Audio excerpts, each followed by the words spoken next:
2 bull's eye എടുത്തിട്ട് മിക്സിയിലിട്ട് അടിച്ചെടുക്കുന്ന ഒരു ഐറ്റമാണ് കേട്ടോ പുതിയ ട്രെൻഡിനൊപ്പം നമ്മൾ നീങ്ങണ്ടേ. ട്രെൻഡ് ട്രൈ ചെയ്യാൻ ഞാൻ മോശമല്ലേ.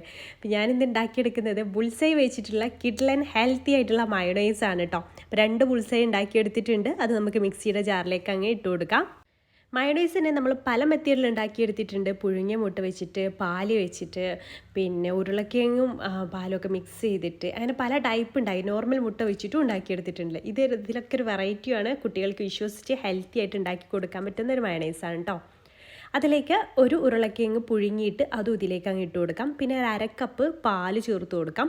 പാല് ഞാൻ തിളപ്പിച്ചാറിയ പാലാട്ടോ യൂസ് ചെയ്തിട്ടുള്ളത്. എങ്ങനെയായാലും കുഴപ്പമില്ല, തിളപ്പിക്കാത്ത പാലായാലും കുഴപ്പമില്ല. തിളപ്പിച്ചാറിയാവുമ്പോൾ നമുക്ക് പെട്ടെന്ന് കേടാവില്ലല്ലോ, അതുകൊണ്ടാണ് അതെടുത്തിട്ടുള്ളത്. പിന്നെ 2 അല്ലി വെളുത്തുള്ളി ചേർത്ത് കൊടുക്കുന്നുണ്ട്. പിന്നെ ആവശ്യത്തിനുള്ള ഉപ്പ്, 1/4 ടീസ്പൂണിൽ കുറച്ചായിട്ട് ഉപ്പ് ചേർത്ത് കൊടുത്താൽ മതി, പെട്ടെന്ന് ഉപ്പ് കൂടും.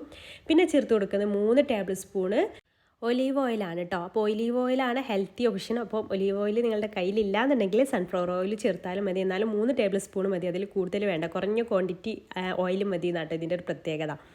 ഉരുളക്കിഴങ്ങൊക്കെ ചേർക്കുന്നുണ്ട്. പിന്നെ ഒരു 1/4 ടീസ്പൂൺ കുരുമുളക് പൊടി കൂടെ ചേർത്ത് കൊടുത്തിട്ടുണ്ട്. അത് ഓപ്ഷണലാണ്, വേണമെന്നുണ്ടെങ്കിൽ മാത്രം ചേർത്താൽ മതി. എന്നിട്ട് നന്നായിട്ട് അടിച്ചെടുത്താൽ കിഡ്ലൻ മയോണൈസ് റെഡി. ഈ രീതിയിൽ നിങ്ങൾ തയ്യാറാക്കി നോക്കിയിട്ടില്ലെങ്കിൽ, ഇങ്ങനെ മയണൈസൊക്കെ എപ്പോഴും വേണമെന്ന് വാശിടിക്കുന്ന കുട്ടികൾക്കൊക്കെ ഹെൽത്തി ആയിട്ട് ഉണ്ടാക്കി കൊടുക്കാൻ പറ്റുന്ന ഒരു അടിപൊളി മയണൈസ് ആട്ടോ. ബ്രെഡ് സാൻഡ്വിച്ചിക്കോ നമ്മൾ ബർഗർ ഉണ്ടാക്കുകയാണെന്നുണ്ടെങ്കിൽ, നമുക്ക് മയണൈസ് വെച്ചിട്ട് വല്ല സ്നാക്സ് കഴിക്കാനാണെന്നുണ്ടെങ്കിലും ഒക്കെ ഈ ഒരു രീതിയിൽ കുട്ടികൾക്ക് ഉണ്ടാക്കി കൊടുത്ത് നമുക്ക് ടെൻഷൻ ഇല്ലാതെ കൊടുക്കാമല്ലോ. അല്ലാതെ കുറേ ഓയിലൊക്കെ നമ്മുടെ വയറ്റിലേക്ക് ആക്കേണ്ട ആവശ്യമില്ല. ഇഷ്ടമായാൽ ട്രൈ ചെയ്യാനും ഫോളോ ചെയ്യാനും മറക്കല്ലേ.